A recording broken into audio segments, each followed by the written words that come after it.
बोले श्यावर रामचंद्र की, धर्म की, अधर्म का, प्राणियों में, विश्व का। इस हाल में उपस्थित सभी संत जन को मैं प्रणाम करता हूं, जो मंच पे हैं, जो सामने हैं, सबको प्रणाम करता हूं। इसके अलावा और जितनी भी पुण्य आत्माएं हैं, सभी आत्माओं को मैं प्रणाम करता हूं। भगवान राम का मंदिर बनने जा रहा है, लेकिन अब उसके आगे क्या, मंदिर के आगे क्या? मेरा यह मानना है, भगवान राम का मंदिर तो एक शुरुआत है। अब लक्ष्य है राम राज्य की स्थापना। और राम राज्य का मतलब क्या? दैहिक दैविक भौतिक तापा राम राज नहीं कहूं व्यापा, सब नर करें परस्पर प्रीति, चलें स्वधर्म निरसुत नीति। अल्प मृत्यु नहीं कौनो पीरा, सब सुंदर सब विरोध शरीरा, नहीं दरिद्र को दुखी न दीना, नहीं को अभूत न लक्षण लीना। आगे आप लोग ज्यादा जानते हैं, मैं तो केवल दो बात कह के अपनी बात खत्म कर दूं। आएगा कैसे ये? कैसे आएगा राम राज्य? राम राज्य तब आएगा जब सबसे पहले धर्म और पंथ में अंतर समझना शुरू हो जाएगा। सबसे बड़ी समस्या है जो हमारी सरकारों ने धर्म को पंथ और पंथ को धर्म समझ लिया। धर्म का मतलब, धर्म तो एक ही है, उसमें ऑप्शन तो है नहीं। जब ऑप्शन है नहीं तो सरकारी कागज में, बर्थ सर्टिफिकेट में या जितने और भी कागज होते हैं, उसमें धर्म का कॉलम क्यों होता है? अंग्रेजी में रिलीजन का कॉलम होता है, ये बात तो समझ में आती है, लेकिन हिंदी में धर्म का कॉलम क्यों होता है? जब धर्म एक ही है, धर्म का कोई ऑप्शन नहीं है कि धर्म 3 है, 4 है, 5 है, फिर उसमें धर्म क्यों पूछा जाता है? वहां पंथ पूछना चाहिए, लेकिन धर्म पूछा जाता है। मेरा आप सबसे निवेदन है, इस विषय को आज मैं पहली बार आपके सामने रख रहा हूं, सभी संत समाज के सामने रख रहा हूं, इसको उठाइए। और भारत धर्मनिरपेक्ष नहीं है, भारत पंथ निरपेक्ष है। इसलिए सरकार अपने सारे डॉक्यूमेंट्स में धर्मनिरपेक्ष शब्द हटा दे और कागज के ऊपर धर्म पूछना बंद कर दे। इंग्लिश में रिलीजन पूछती है, बात समझ में आता है, लेकिन सरकार कागजों में धर्म न पूछे, पंथ पूछे। अंतर क्या है धर्म और पंथ में? अंतर यह है, जो पंथ है वो केवल अपने प्रचार और प्रसार का काम करता है, धर्म मानव कल्याण का करता है। उदाहरण के लिए इस्लाम एक धर्म है, इसलिए अगर इस्लाम को हम अपनी भाषा में कहें तो इस्लाम यह कहता है मुस्लिम्स की जय हो, गैर मुस्लिम्स का नाश हो, मुस्लिम्स में सद्भावना हो, मुस्लिम्स का कल्याण हो। बाइबिल एक, क्रिश्चियनिटी एक पंथ है, तो वो क्या सिखाता है? ईसाइयों की जय हो, गैर ईसाइयों का नाश हो, ईसाइयों में सद्भावना हो और ईसाइयों का कल्याण हो। सनातन धर्म है, इसलिए हम क्या कहते हैं? धर्म की जय हो, अधर्म का नाश हो, प्राणियों में सद्भावना हो, विश्व का कल्याण हो। हम कभी नहीं कहते हिंदू की जय हो, गैर हिंदुओं का नाश हो, हिंदुओं में सद्भावना हो और केवल हिंदुओं का कल्याण हो।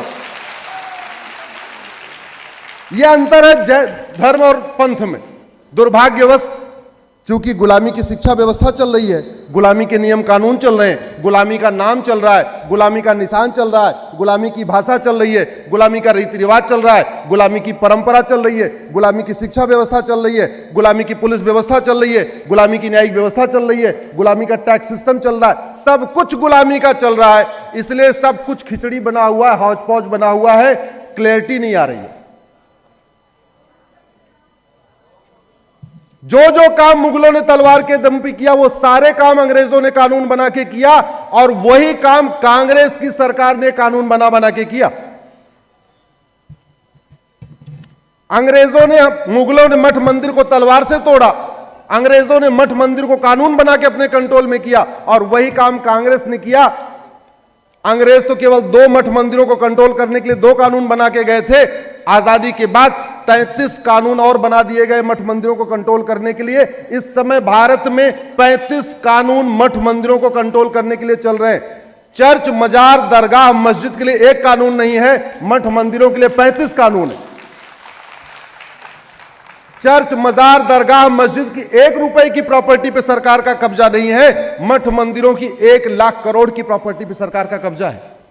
किसी एक राज्य में मठ मंदिर के लिए 1 भी कानून नहीं, चर्च और मस्जिद के लिए, वहीं मठ मंदिरों के लिए 18 राज्यों में कानून बने हुए हैं। तो मैं इसलिए बार बार कहता हूं, डॉक्टर कितना ही अच्छा हो, जब तक दवा अच्छी नहीं होगी बीमारी ठीक नहीं होगी।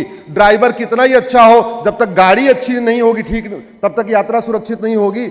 मिस्त्री कितना ही अच्छा हो, जब तक सीमेंट बालू अच्छा नहीं होगा तब तक घर अच्छा नहीं बनेगा। ऐसे ही शासक कितना ही अच्छा हो, जब तक घटिया नियम कानून होता है तब तक राष्ट्र सुरक्षित नहीं होता है। इसलिए कानूनों को बदलना जरूरी है।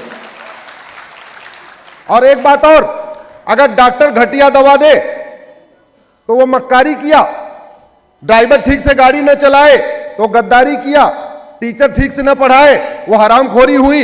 ऐसे जिन सरकारों ने घटिया कानून बनाया उन्होंने देश के साथ देशद्रोह किया कि नहीं, गद्दारी किया कि नहीं। कायदे से कांग्रेस की सरकार को जैसे ही नेहरू जी को मौका मिला उनको सारे अंग्रेजी कानून खत्म करना चाहिए था। भारत को, भारत की संस्कृति को, भारतीय परंपरा को, भारत के रीति रिवाज को प्रमोट और प्रोपोगेट करने के लिए कानून बनाना चाहिए था। उन्होंने क्या किया, 1800 नेहरू जी ने 1854 में कानून बनाया जिसको ड्रग एक्ट कहते हैं, और जिन बीमारियों का इलाज चरक संहिता में लिखा है, सुश्रुत संहिता में लिखा है, माधवकर संहिता में लिखा है, भाव प्रकाश संहिता में लिखा है, पतंजलि के योग सूत्र में लिखा है, अगर उन बीमारियों के बारे में हमारे योगाचार्य कहें मैं इसका इलाज कराता हूं, उनको लीगल नोटिस आती है। भारतीय चिकित्सा व्यवस्था को बर्बाद कर दिया इस 1894 के कानून ने। अगले साल एक कानून बनाया 1855 में जिसको सिटीजनशिप एक्ट कहते हैं। उसका काम यह था, संविधान कहता है सिटीजनशिप एक्ट बनाओ नागरिकता देने के लिए, नागरिकता लेने के लिए। ऐसा घटिया कानून बनाया, आज तक सबको नागरिकता मिलती गई, घुसपैठियों को नागरिकता मिली, रोहिंग्या को मिली, बांग्लादेशियों को मिल रही है। किसी की नागरिकता गई क्या? जोर से बोलिए।